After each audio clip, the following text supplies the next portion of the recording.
Hello po mga kababayan, si Dante Maravillas. As you know, yung ating Pangulong Bongbong Marcos, mga kababayan, nasa APEC Summit, APEC Leaders Meeting sa South Korea. Kausap niya yung mga Filipino community siyempre. Laging gano'n naman po. Biglang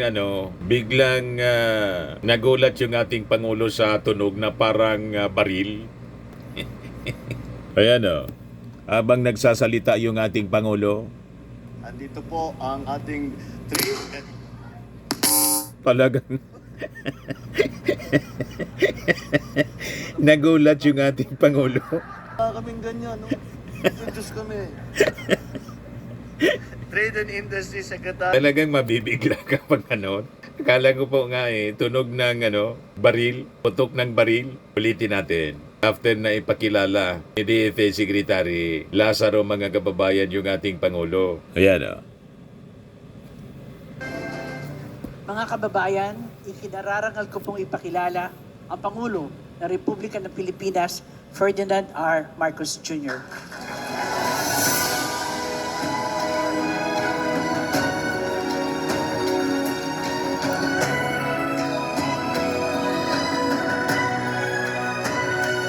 Maraming salamat sa ating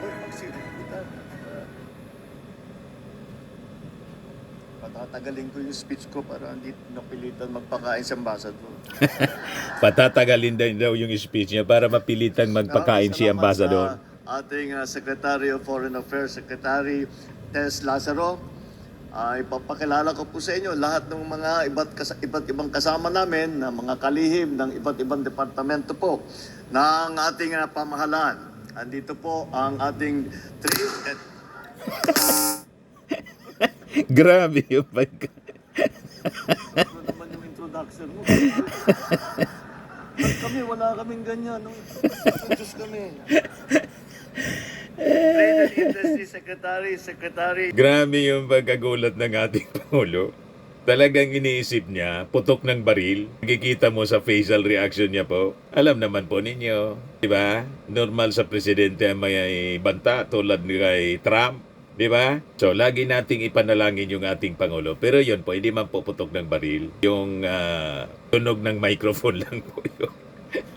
Di ba? Anyway, pinagkaguluhan po doon, mga kababayan, yung ating Pangulo, pati si Lisa Marcos. Kaya siguradong magpuputok na naman ang butsi, mga kababayan ng mga DDS, kasi laging mainit yung pagtanggap sa ating Pangulo sa kanyang pagbisita sa mga Filipino community sa iba-ibang bansa, sa Malaysia, during the ASEAN Summit, pagkatapos dito naman po sa APEC Leaders Summit sa South Korea. Di ba? At ang maganda sa ating Pangulo, mga kababayan, talagang ang sinusulong niya, yung interes ng ating bansa, mapaganda ang ating ekonomiya, ang relasyon sa iba-ibang mga bansa, para po yung ating mga kababayang Filipino, kung baga mag-abroad, yung choice nila na mag-abroad, hindi yung napipilitan para makahanap ng magandang trabaho, magandang sweldo. Di ba po? So ito yung pagpakilala niya kay First Lady Lisa Marcos, siyempre,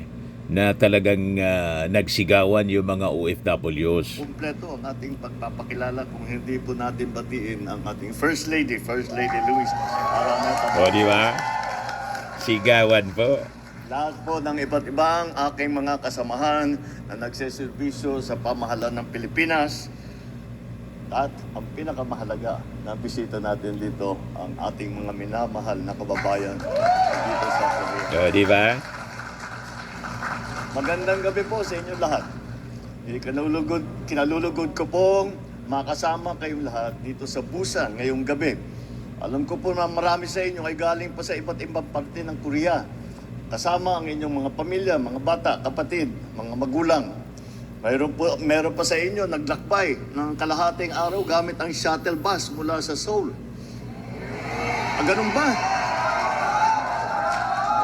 Mukha naman di kayo masyadong napagod at masigla pa kayo. Meron pa raw nag-drive.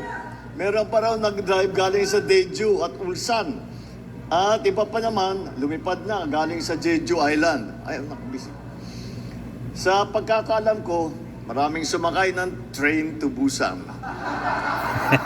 Train to Busan. Kaya una sa lahat, maraming salamat sa oras at sa pagmamahal ninyo sa ating inang bayan. Dahil kahit naman malayo kayo, ramdam namin sa Pilipinas ang inyong suporta, ang inyong malasakit.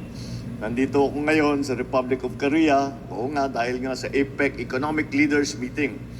Napakahalaga po itong meeting na ito dahil hindi lamang ito para sa Pilipinas, kundi para sa buong Southeast Asia at ngayon yung ating itinatawag na Indo-Pacific region.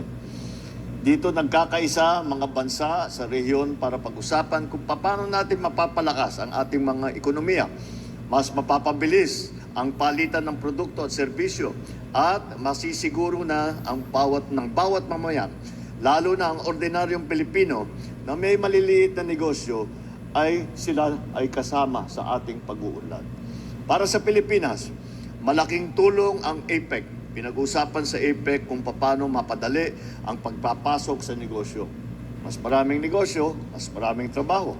Mas maraming trabaho, mas maraming oportunidad at mas matibay na ekonomiya para sa ating mga pamilya. Mahalaga din ang APEC sa Education and Skills Exchange. Dahil sa mga partnership sa ilalim ng APEC, mas maraming kabataan ay may access ngayon sa training at sa scholarship opportunity, lalo sa digital skills, science at technology. Alam nyo po, dahil sa bilis ng takbo ng progreso ng teknolohiya, lahat po ng ating mga manggagawa ay kailangan madalas mag-training dahil 6 na buwan, nagbago na yung teknolohiya. Wala pang isang taon, nagbago na nun, kailangan mag-aral ulit. Kaya ito po ay malaking pagkakataon para sa ating mga Pilipinong manggagawa na mabigyan ng magandang training na bagay doon sa mga hinahanap na skill set ng ating mga employer. Kaya napakahalaga po para sa atin yan. Dahil ang lagi kong namang sinasabi, kami pagka pinag-usapan namin ng ekonomiya, basta para sa amin, ang pinakamalaking asset talaga ng Pilipinas ay ang ating mga manggagawa. The Filipino worker is as good a worker as you will find anywhere in the world.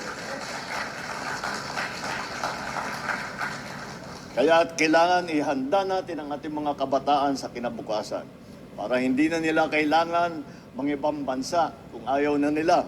Ang sinasabi po natin, pagka naayos po natin at mapagandahin natin ang mabutang Pilipinas, traveling abroad, working abroad will be a choice. Dahil gusto nyo, may magandang pwesto kayong nakita, pero hindi ibig sabihin, wala kayong mahanap na trabaho sa atin.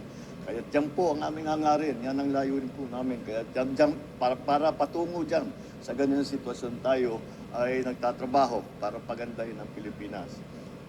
Subalit, mga kababayan ko, hindi lamang trabaho o ekonomiya ang mahalaga. Kaya gusto kong makita at makausap kayo dito sa Korea dahil gusto kong iparating ang pasasalamat ng buong bansa natin sa inyong sakripisyo, sa disiplina ninyo, sa trabaho na ginagawa ninyo, at sa kabutihan na inyong ipinapakita sa mga Koreano. My fellow Filipinos, I want to assure you, hindi kayo namin nakakalimutan.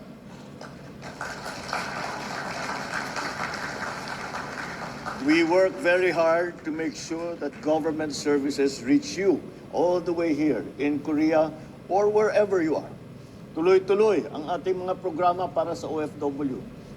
Para kayo ay protektado at may suporta at may pagkakataon makabalik at magtagumpay din sa sarili nating bayan. At dahil sa inyong tulong sa ating bansa, akin pong ikinagagalak na ipaabot sa inyo na sa mga susunod na buwan, sisimulan na ng Department of Foreign Affairs ang karampatang mga preparasyon para sa pagbubukas ng ating konsulado dito sa Busan.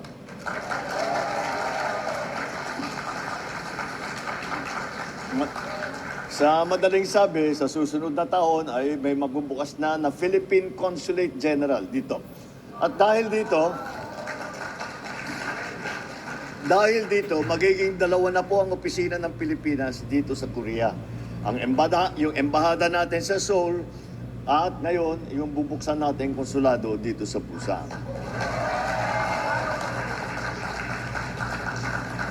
Ang pagtatayo ng konsulado ay isang mahalagang hakbang upang mas mapalapit ang serbisyo ng ating pamahalaan sa bawat Pilipino dito sa Busan at sa mga karatig na lugar tulad ng Ulsan at Gimhae.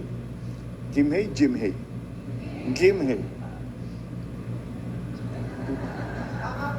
Ha? Hindi pa namin nakikita sa Batak yung ganun, kaya hindi ko alam ang pronunciation. Soon, you will no longer need to travel all the way to Seoul to renew your passports, to submit civil registry documents, and to legalize your documents for use in the Philippines. Isa pang magandang balita, ang pagbubukas ng SSS office natin dito sa Philippine Embassy sa Seoul. Mapapadali na po ang pag-aasikaso ng mga benepisyo at serbisyo mula sa SSS tulad ng membership, contributions, mga claim na hindi na kailangan umuwi pa sa Pilipinas.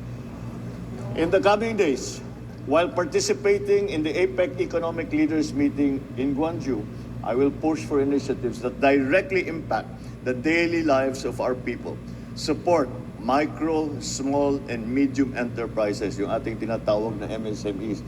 Dahil po, halos sa 99% po ng negosyo, lalo na sa Pilipinas, ay MSME. Kaya't kailangan po nating alagaan ang mga nagpapatayo ng maliliit na negosyo. At para naman sila ay mapalago, hindi naman sila naiiwanan sa mga oportunidad na nandyan, basta't maipalaman natin sa kanila. We will include digital trade opportunities, food and energy security, create sustainable jobs for our workers both at home and abroad. These are not abstract goals na mga naintindihan lamang ng mga ekonomista, mga profesor.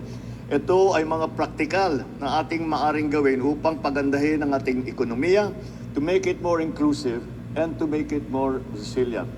Alam niyo po, isa sa pinakamalaking issue sa panahon ngayon, lalo na sa Pilipinas, ay yung climate change.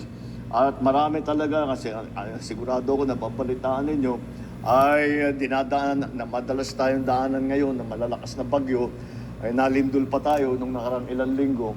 Kaya ito po ay kailangan natin makipag-ugnayan sa iba't ibang bansa. Dahil po, kahit anong gagawin ng Pilipinas, kung nag-iisa lang ang Pilipinas, hindi po gaganda ang sitwasyon. Kailangan po magsama-sama lahat.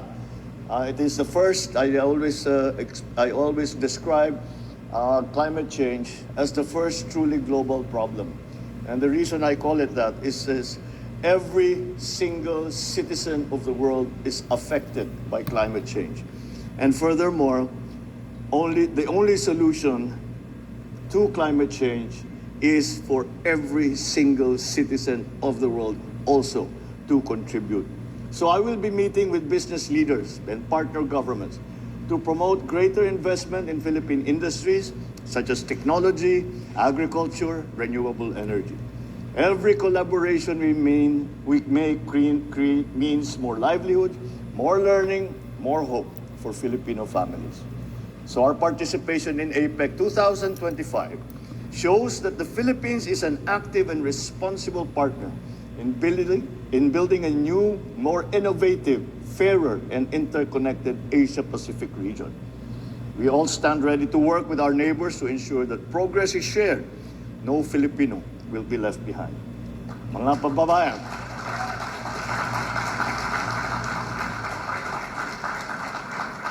kababayan, kayo ang inspirasyon ng bawat Pilipino. Dahil sa sipag ninyo, sa tapang ninyo, sa pagmamahal ninyo sa pamilya at sa ating bayan, wala na po kayong katulad. Kaya mula sa puso ko, maraming salamat sa inyong lahat. Huwag po natin kalimutan, patuloy nating itaas ang bandera ng Pilipinas. Mabuhay ang Pilipinas! Mabuhay ang bawat Pilipino dito sa Republic of Korea. May God bless all Filipinos and their family members in Korea. Maraming salamat sa inyo lahat at magandang gabi po sa inyo lahat. Muli, ang Pangulo ng Republika ng Pilipinas, Ferdinand R. Marcos Jr. Di ba? Ganyan sa kamahal ang ating mga kababayang Pilipino. At wala kang marinig na masasamang salita galing sa ating Pangulo. O di ba? Ito yung video, mga kababayan, ng epic leaders meeting sa sa Busan. Yan sinasalubong ng leader ng South Korea yung mga world leaders. Ayan yung ating Pangulo with South Korean President Lee Jae-myung.